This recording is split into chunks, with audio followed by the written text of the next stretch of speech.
The basics of DCR circuit analysis are electric charge. What is electric charge means? If you consider a point mass, if it has a point mass means it has some mass and it occupies some space. So if a particle having mass and space, then that is we are calling as only particle. A point mass we are calling as particle, and also it is uncharged and it is also called uncharged. But when a particle which contains mass and occupying some space, and also it has some electrical forces of lines around it in three-dimensional, then it is called charged particle. So the charged particle units, to find the charged particle's charge, units are coulombs. Now in this charged particle again we have two categories. One is if the point mass is having the electrical forces of lines around it in three-dimensional. If it is in outward direction, that electrical forces of lines are in outward direction, then it is called positive charge, and also we are calling in atomic view it is protons. And if the charged particle having the electrical forces of lines around it in inward direction, that means towards to the center, then it is called negatively charged particle, that is negative charge particle, and it is also called as in atomic view electron. So this is the electric charge and it is the units. In examination you can write as simply a point mass which has electrical forces of lines in three-dimensionally around it is called electric charge. That's it. And if you are interested, you can explain like this also. Now what is the electric potential? If this point mass which is called as a particle which occupies some space, this particle I need to convert as a charged particle. That means I want to give the electrical forces of lines for this particle.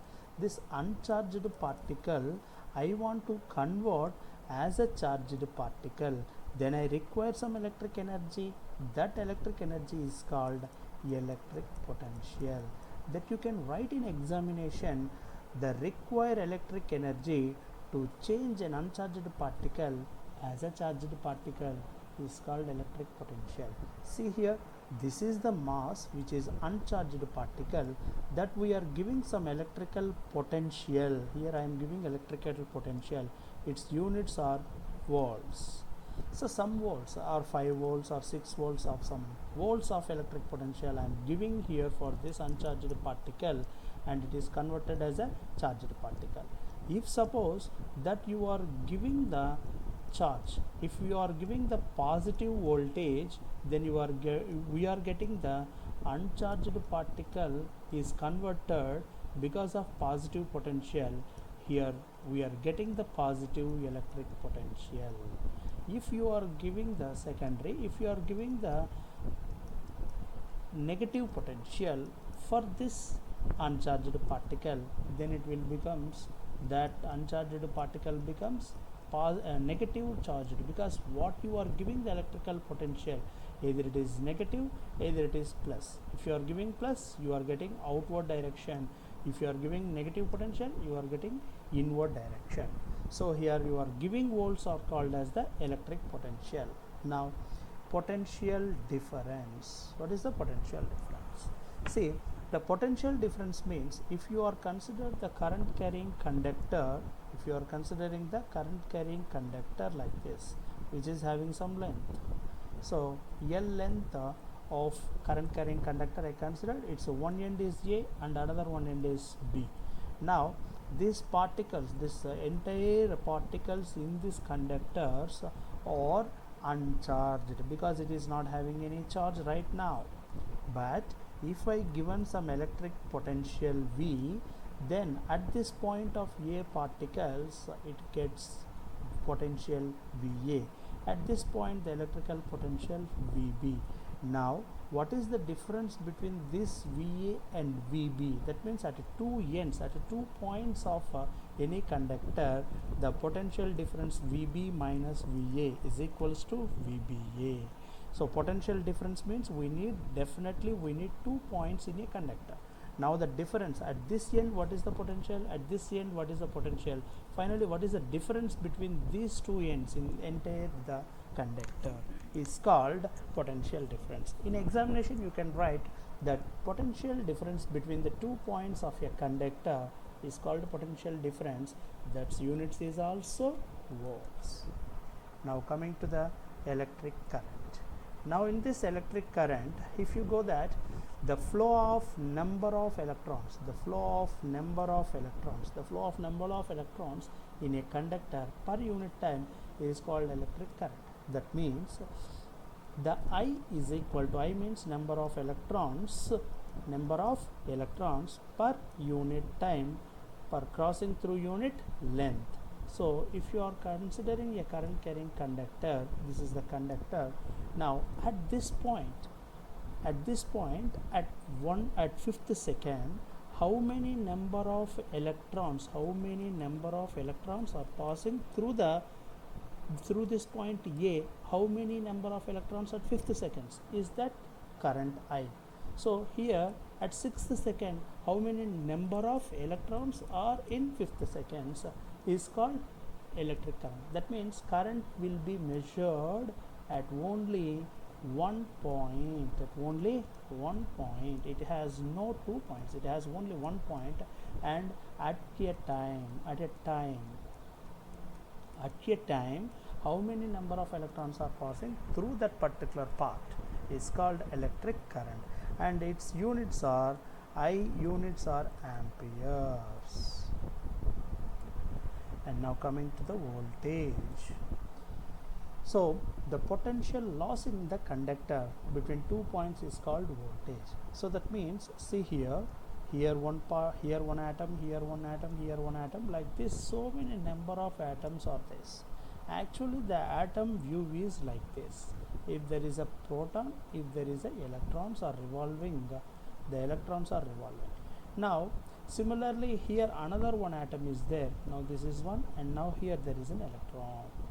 Now when you are giving the electric potential V, this electrons is taken that electric potential and it goes to connector, and here it will be exchanged. That means at this point of here, the electron and the electron takes the energy exchange. Here the electrons are taking the exchange of the energy, and again it goes, and again here it picks up, and again here it comes the contact point. Now here atom and here atom, like this the electrons are transferring from here to here, here to here. Only the electron is exchanging, but the electron is not jump here.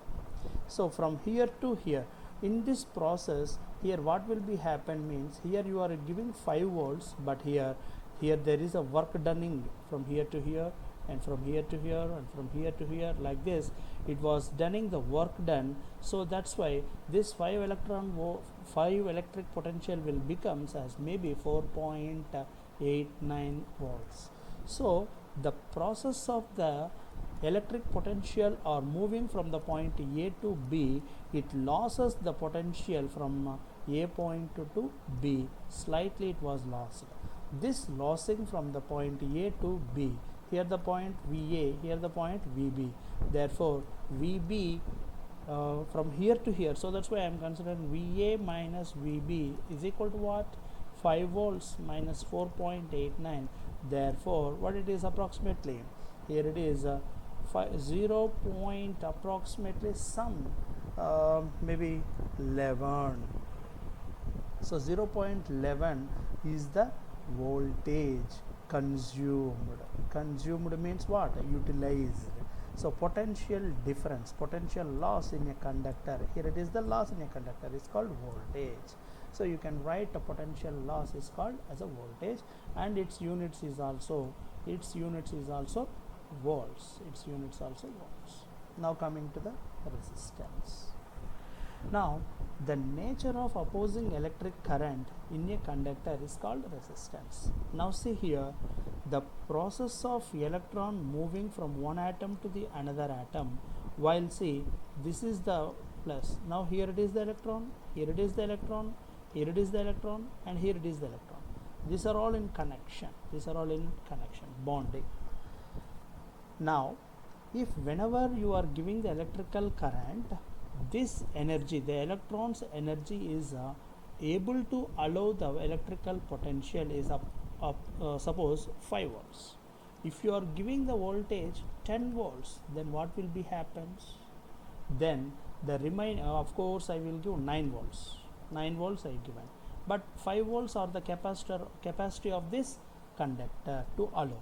The remaining 4 volts will be opposed by the conductor. I will give one example. Here if I consider the bucket of water, and this bucket capacity is 1 liter, but if I will pour the water from the 2-liter bucket, then what will be happen? 1 liter will be filled and the 1 liter will be opposed by this water, then the water will be fall like this. This opposing of nature is called as the resistance. Try to understand. Now the properties of resistance. Now the properties of the resistance. Now what is the dependence? On which factors the resistance will be dependence. The resistance is depends on the length with directly proportional. If the length of the wire is small, then the resistance is also small. If the length of the wire will be increased, then the resistance is also increases.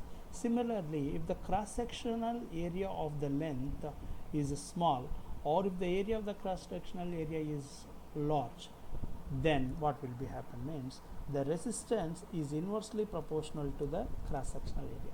See here to move the current is very fine, very fine values will be more, but here so many numbers. So that means here the resistance is less, here the resistance is more.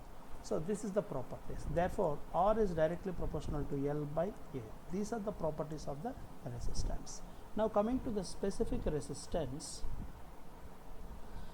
The specific resistance is the property of resistance of a material in unit length. That means the length is unit and the unit cross-sectional area, and the cross-sectional area is also fixed, because here the length L and area, these two are fixed for the particular material.